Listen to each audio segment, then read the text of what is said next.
part two of Nathan's tournament performance at the DMV tournament. I'm rocking the wrinkled Vegas Golden Knights shirt today because of our nice shutout victory against the Avalanche yesterday, 3-0 win. And our great goalie, Flower, made some incredible saves. I was just thinking the other day if we could give, if I could give one wish to the world, it would be that everyone enjoys their job as much as that guy enjoys being an NHL goaltender because he seems to have a lot of fun out there in the midst of all the competition, which is cool, very cool, and I think why the fan base likes him so much. But anyway, this is supposed to be a chess video, not hockey. So let's jump into the chess. So in this game, Nathan had the white pieces, and he played against the Dutch defense. So the Dutch defense looks something. Hold on one second. I made the rookie mistake of not keeping the video on top of the screen, so I apologize for that. But anyway, the Dutch defense looks like this. So black plays this move f5, and this is called the Dutch defense. And I have to be honest, this is an opening that I have never played in my life from the black side. Not one time did it ever dawn on me that I should play the Dutch defense. But as far as I understand, the purpose of the Dutch defense is that most queen pawn openings, black gets a little bit of a space disadvantage. So say we play like the queen's gambit decline, for example. Notice that the white c pawn is a little bit more advanced than the black e6 pawn. So white has a little bit of a space advantage in all of these queen pawn openings. So the point of the Dutch defense is basically black saying that they don't want to give you this space advantage. They're trying to fight for space on what we consider the king side, so this half of the chessboard. And they're trying to fight for the light squares in the center of the chessboard, so e4 and d5. So this is a very kind of provocative move for black, very aggressive move, because it opens up this diagonal to their king.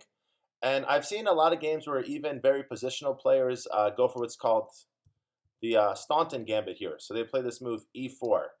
And if you want to see a cool game in this opening, you should look at Capablanca versus Matsukin from Kiev, which is the capital of Ukraine, and the year 1914. So yes, chess is a very old game with a lot of old source material. And yeah, basically, again, Capablanca was a very positional player. He wasn't known for playing gambits. So when you see Capablanca sacrifice a pawn in the opening, it must be a relatively good choice against the Dutch defense. And as one grandmaster told me, Grandmaster Caden Troff, who I think is probably the nicest grandmaster out there, although there's a lot of very cool and friendly grandmasters.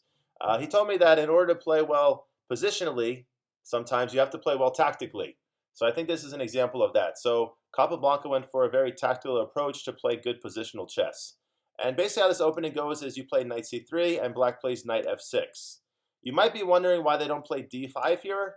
The problem with d5 is that you can play, maybe I should pause this, but let's just go for it. So the problem with d5 is you can play queen h5 as white, attacking the king and this pawn. And then after g6, you can just go ahead and grab the d5 pawn. The reason I'm hesitating is I was just briefly wondering if queen e5 is any good here, but I think that knight f6 is the reason why that would not be good. So just queen takes d5, and then if black does decide to trade the queens, this position is considered quite good for white because our knight is nicely placed in the center. We're going for this fork on c7 already, attacking the king and the rook. And then also probably another really big problem for black here is that they have these two double pawns in the e-file, so their pawn structure is pretty fractured. And for all these reasons, white should be extremely good in these positions. So what black is supposed to play here is supposed to play knight f6, and then I think bishop g5 is by far the most common move. I don't know why my headset is battery's dying. I just charged it overnight. This the battery on this thing is doesn't last too long. And then if black plays d5 here, you basically just do the same thing. You take, and then they should take with the e pawn, I believe, and then queen h5 check, and you get your pawn back with a nice position here for white. So in the game that I'm referencing, black played c6 here, and black could have taken the knight here, and black has to be very careful. So generally in chess, you want to capture back to the center if you have a choice between capturing with two pawns. But here, if black captures towards the center, this move queen h5 is actually a checkmate. So we have to be careful about this. But after the e-pawn captures, knight takes e4. I believe I just saw like a little video on this that queen b6 is supposed to be good for black. I don't exactly know all the intricacies or why this is supposed to be so good for black, but it is. So in the game, again, Capablanca played f3, which is basically turning this opening into a true gambit. So basically, white is never going to get their pawn back.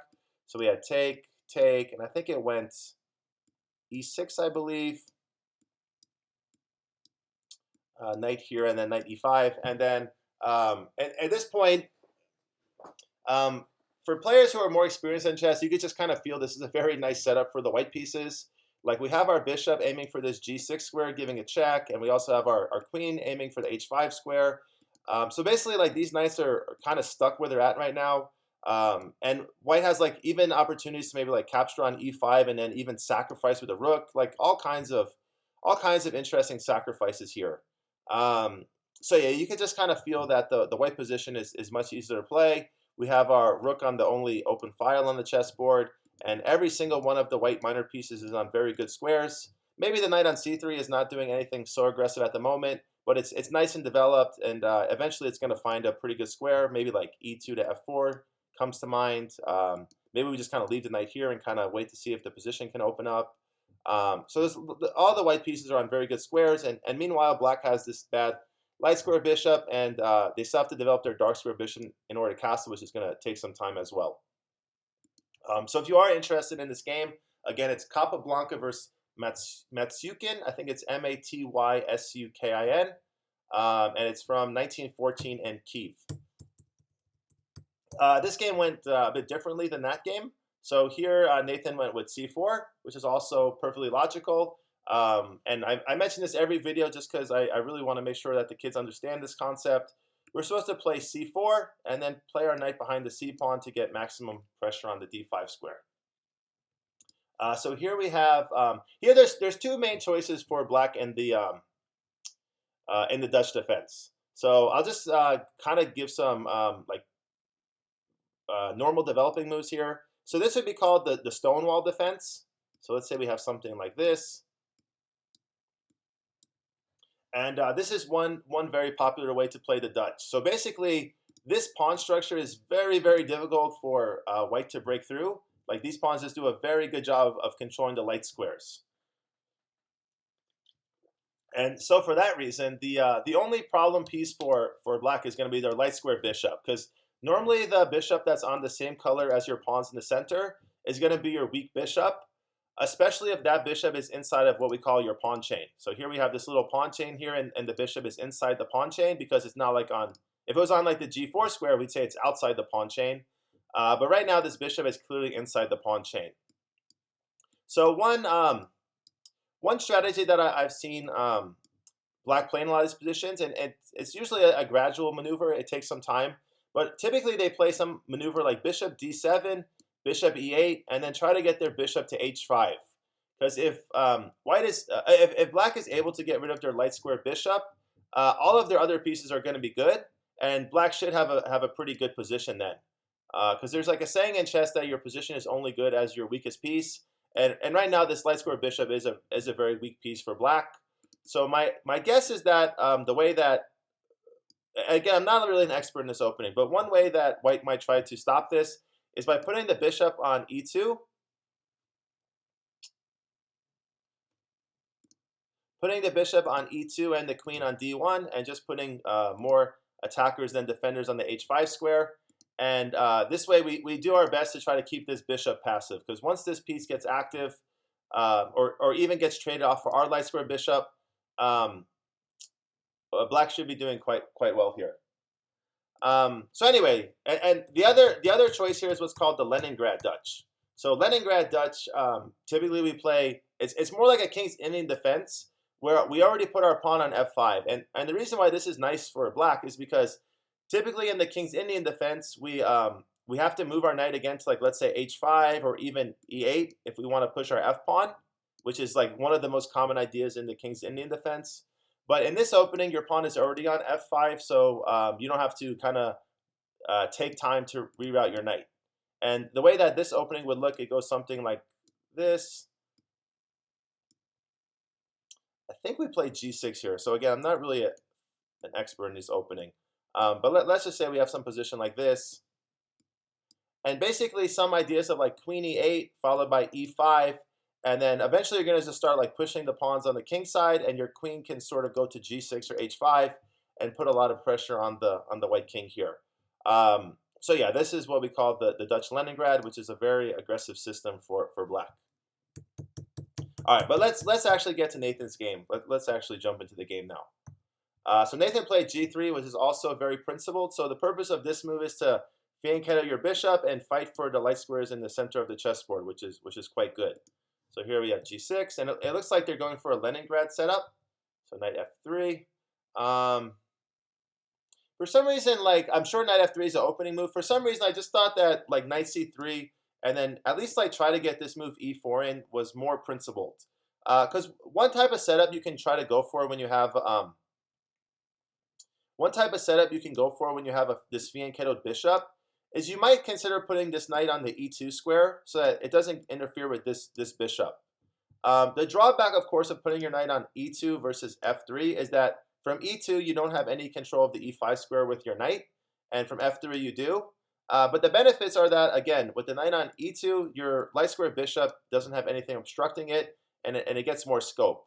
So if I was playing white here, I would have gone for knight c3 and then see if my opponent lets me play e4. Because if I get e4 in, I feel like my position is at least slightly better, which is what you want out of the opening. So if you get more than that, then go for more. But at least you want to be slightly better with the white pieces. Okay, so knight f3.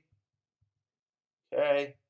Yeah, basically this is exactly what happened in the game. So I think this is what we call the Leningrad.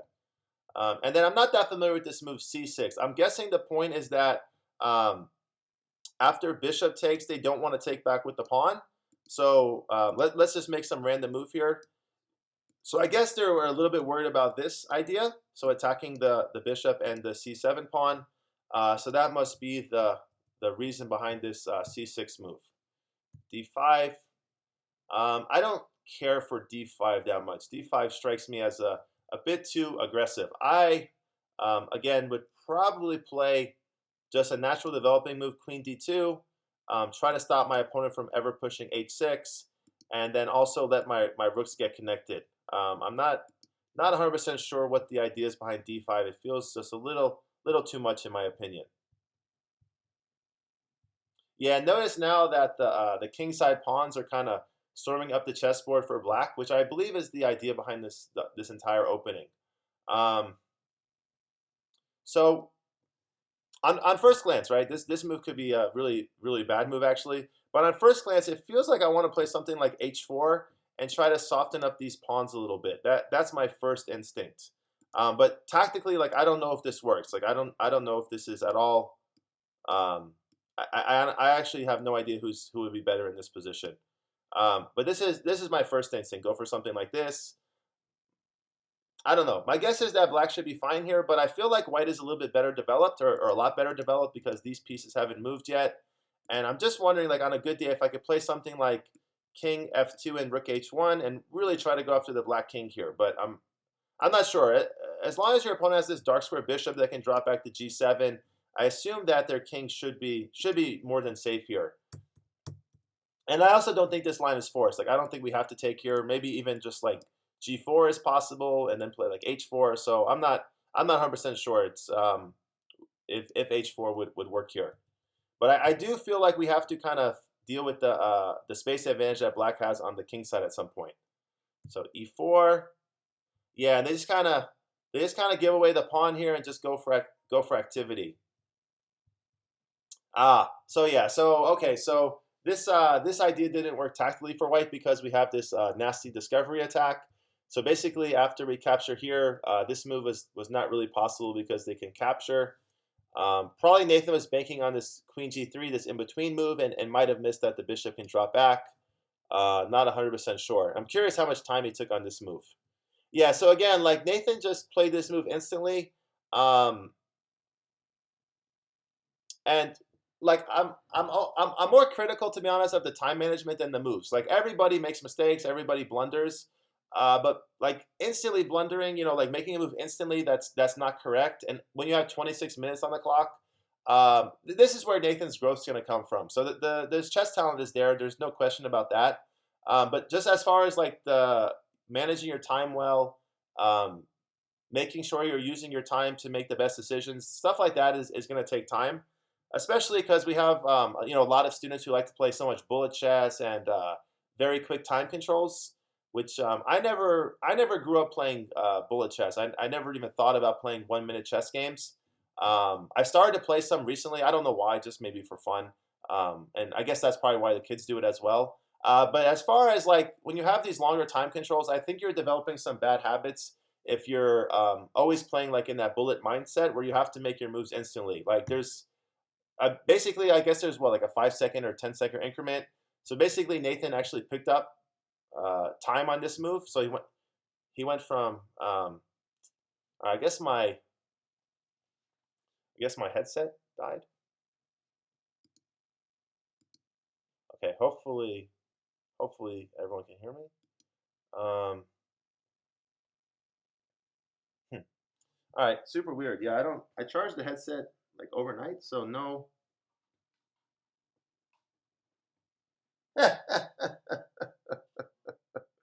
um, the reason I'm laughing is I charged the headset overnight, but I guess the plug wasn't plugged in, so I don't know if. All right, don't get old. Huh, no wonder why they died so soon. Okay, that makes sense. Um, it's pretty funny. Uh, anyway, hopefully you can still hear me. I don't know why it says 0 kilobytes. I don't know if I had a memory on this.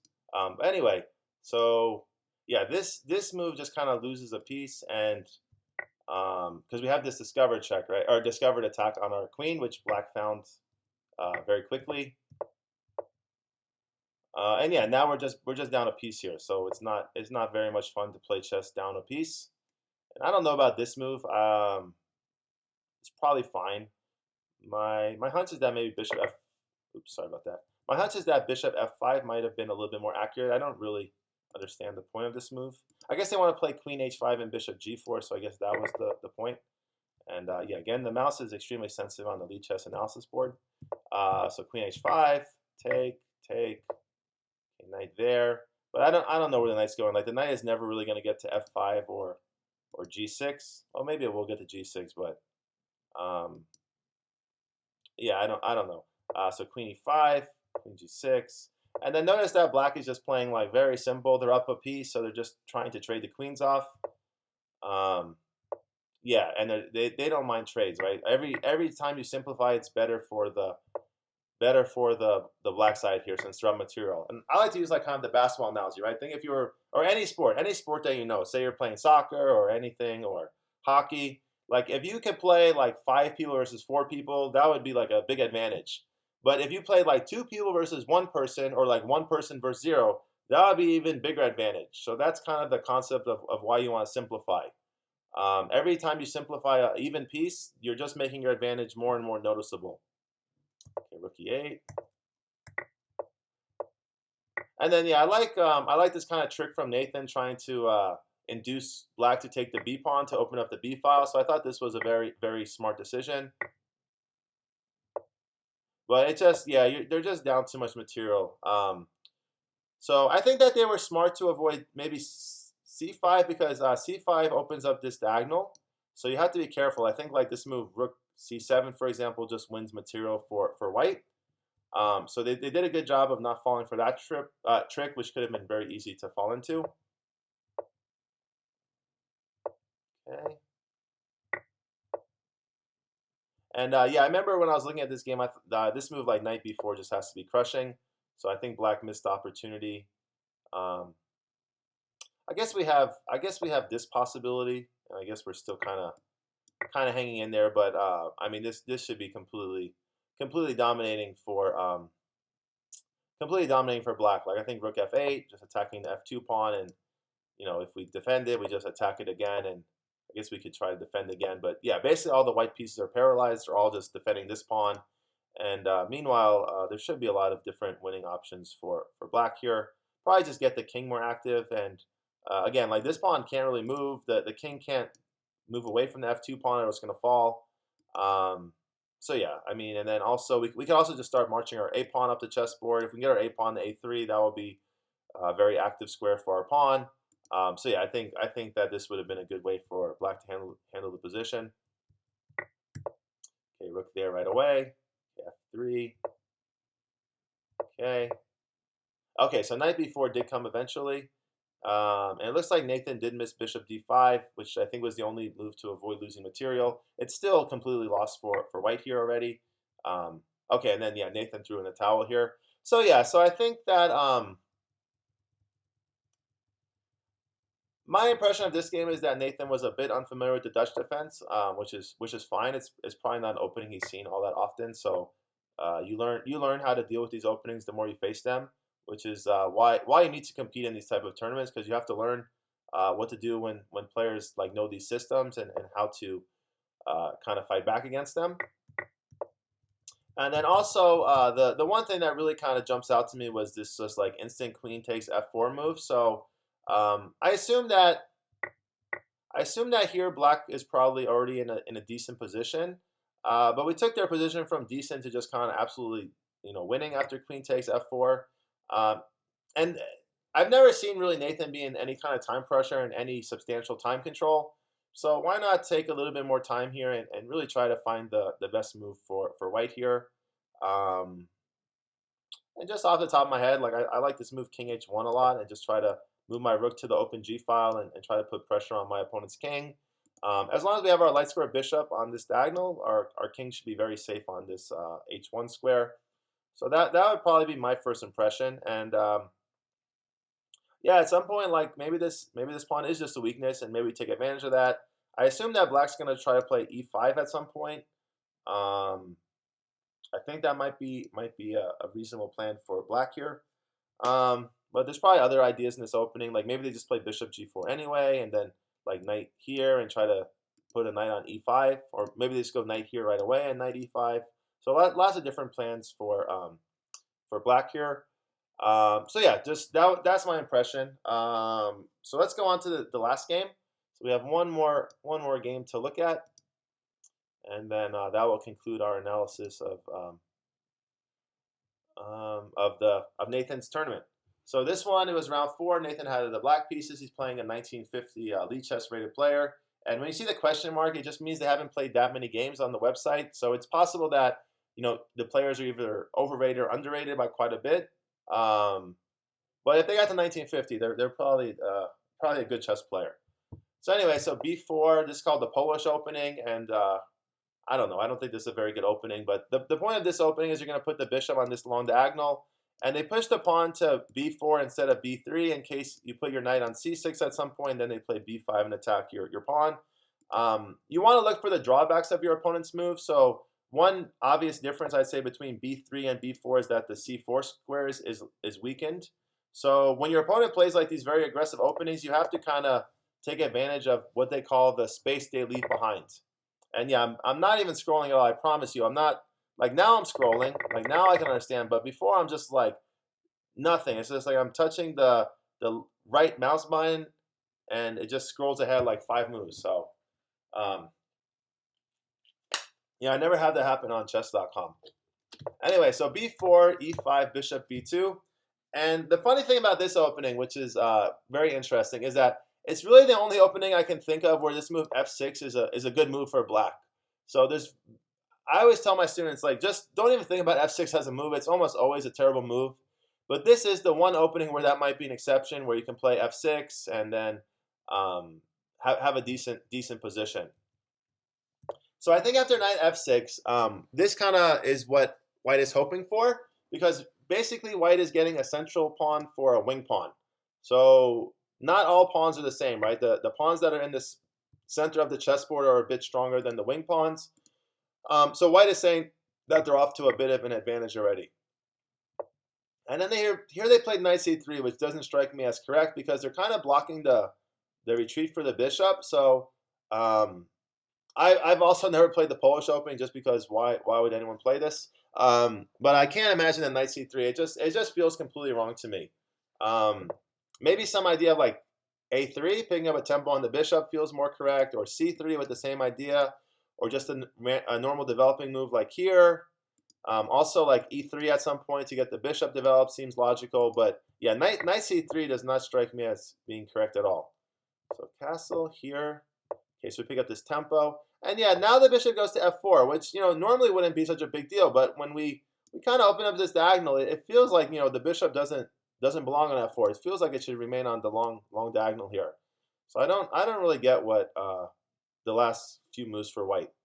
Okay, knight c6, so a very nice developing move. Knight f3, take.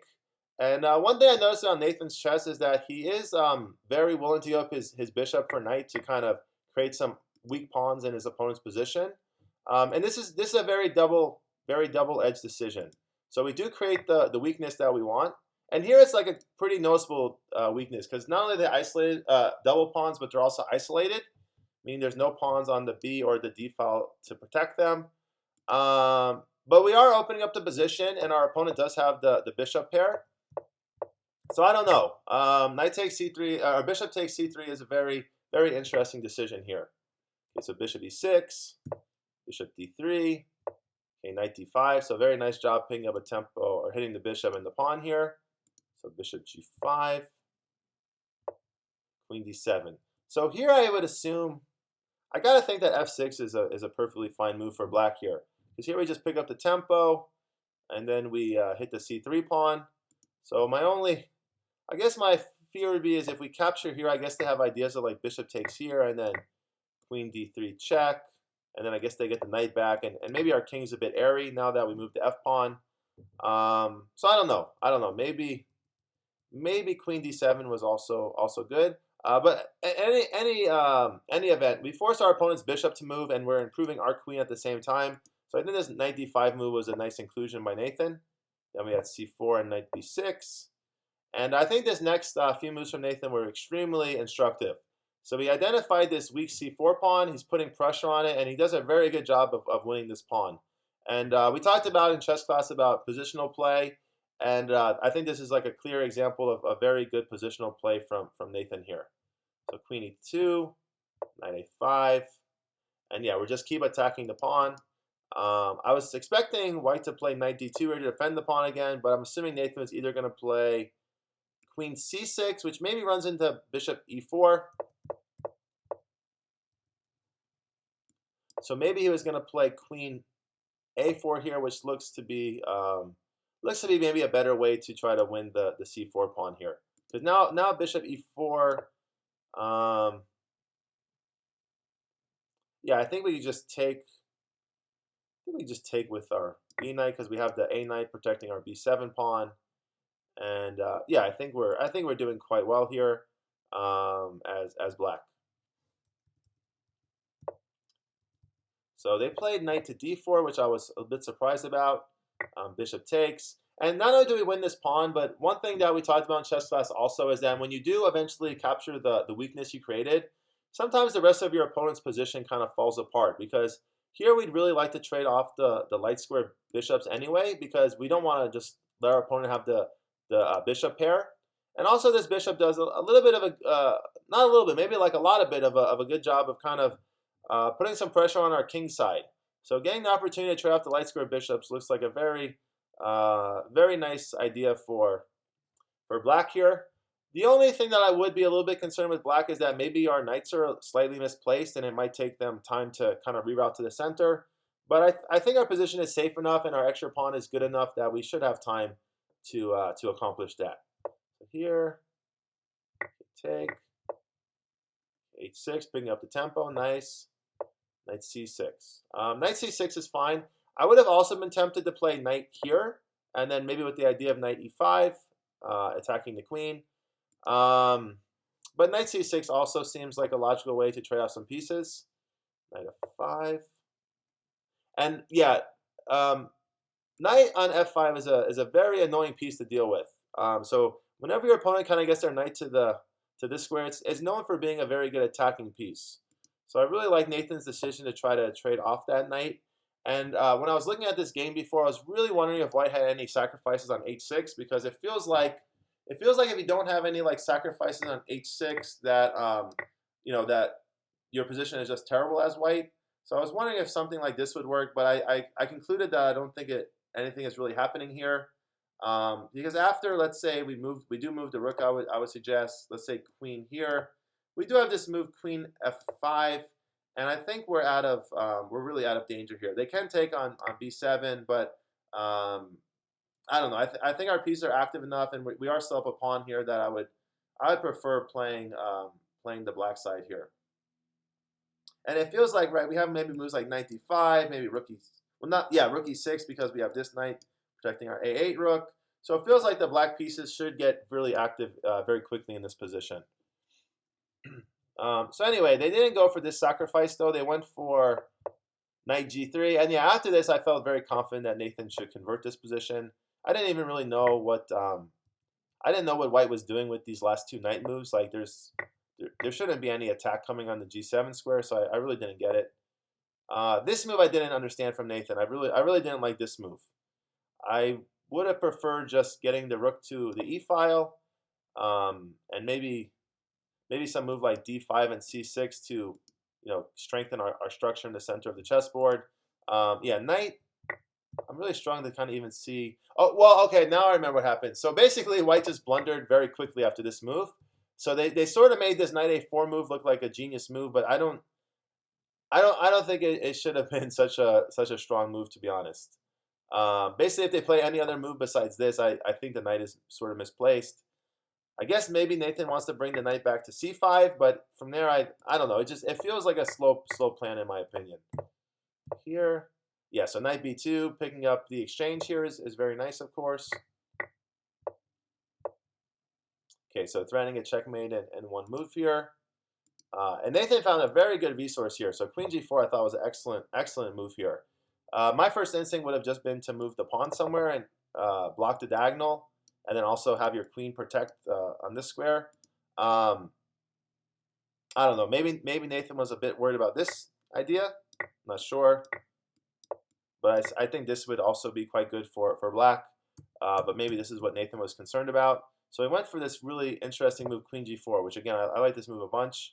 So rook d5, c6. So I think c6 is good. I also think we could have played rook e5 here. And the reason why rook e5 works tactically is because after take, we have a back ring checkmate, which is always fun. So I think rook e5 would have been quite good. And I don't see any reason why not to play this move, because we are threatening to play queen takes knight here as well, and we're also threatening to win the rook. And again, there's all kinds of back rank checkmate issues for White here, so I think rook e5 would have been quite nice. So what happens? So c6, okay, there, okay, here. Yeah, and I feel like so Nathan did a good job in converting this to a winning endgame. I think this is winning, but I feel like he missed maybe an opportunity to win before the endgame. But I don't know. I don't really want to question Nathan's judgment here, because I think he found a good plan. So I should I think that we should be applauding that, because he did find a good transition to a winning endgame here. Because the reason why it's so winning is, notice that the black rook is very active on the second rank here. It's attacking the g2 pawn, the a2 pawn. And once we're able to sort of get this a2 pawn, if we can, these three connected passed pawns are going to be extremely powerful for black here. So h4. Okay. And notice that White is doing a very good job of finding their own counterplay. So they have this passed h pawn, and they're just trying to march it down the chessboard. This is really the only positive thing that White sort of has going for them in this position. Okay. Yeah, this is a very nice maneuver by Nathan. So basically, he forces opponent's king on the second rank, so that this pawn is pinned, and therefore this move g3 is not possible. Here they played king here. They take. Yeah, excellent. And what happened here? So they have a check. And one thing I remember looking at is I think this move, just like rook takes knight, is a very good way to simplify the position. Because if they do block, and you go here. Like, I think, if I remember correctly, the black pawns are just, well, I don't know actually. I think the black pawns are just way faster than the white pawns here. Um, it looks like one of the breakthrough squares for white might be this G6 square, so I think we should try to queen on G1 to, or B1, excuse me, to guard against that square. So let's say we go something like this, and yeah, I believe the black pawn should just be much faster here. Yeah, and with the queen here, after they go here, take, and then the queen is guarding the G6 square here, which is nice. But anyway, I think the way that Nathan played this was also quite effective. So he played rook g5. And I think that Nathan's plan was that after king here, the rook can drop back and take advantage of the pin. And I think we're sort of forced to trade the rooks here, although, I don't know, like maybe this move, maybe we don't have to trade the rooks. So I'm not sure. I'm not sure, but I think that was Nathan's point, and probably why white played king there. Okay, 5, right there.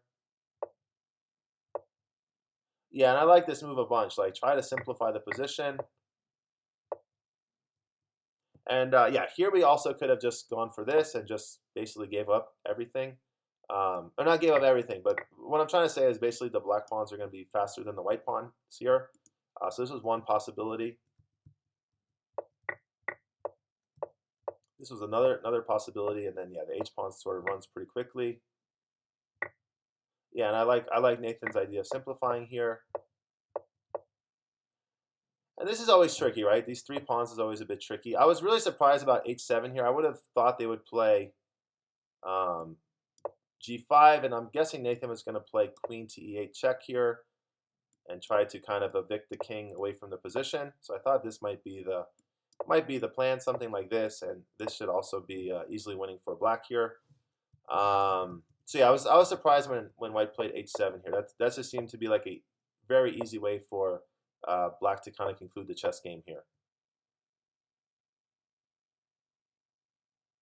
And yeah, I think even here, like queen e8 is fine, because if they play f7, you have queen e6 check attacking the king and the pawn, and there's nowhere the king can move to defend the pawn anymore. And this move, queen e4, also quite effective. Yeah, take with the queen, take with the pawn, either way, or take with the king or take with the queen, either way. Yeah, and then here they resigned, so I think that's a good decision from white here. So yeah, excellent game from Nathan here. So he defeated a 1950 player in style, just up a queen. So yeah, this was great. This was a great game. I didn't see too many mistakes from what I recall. So and I assume that this is also an opening that Nathan has not faced all that often. So yeah, I thought he did a really good job handling a surprising opening choice from his opponent. Anyway, let's go ahead and end the video here. Hope that the 4 videos that or 4 games we went over were instructive. I decided to do this for Nathan because as a just out of encouragement, because he's playing in some tough tournaments, and he's a young guy and he's playing good players. So I think that's all great and good sign for his future. And yeah, I'm happy. Hope he's enjoying it. I think that's the most important part. Make sure you're having fun and enjoying your games. If you do that over the long run, you're going to improve a lot as a chess player, and then you'll have more fun because you're playing good chess and you're enjoying what you're doing. So yeah, so hopefully the videos were instructive for everyone. I tried to explain it in a way that was good for like different levels of chess players. So hopefully the videos are still informative for everyone, and I'll try to make more. I can't, no promises, but I'll try to make some more videos in the future if I have some time here. All right, have a good one, everyone. Thanks for watching. All right, bye.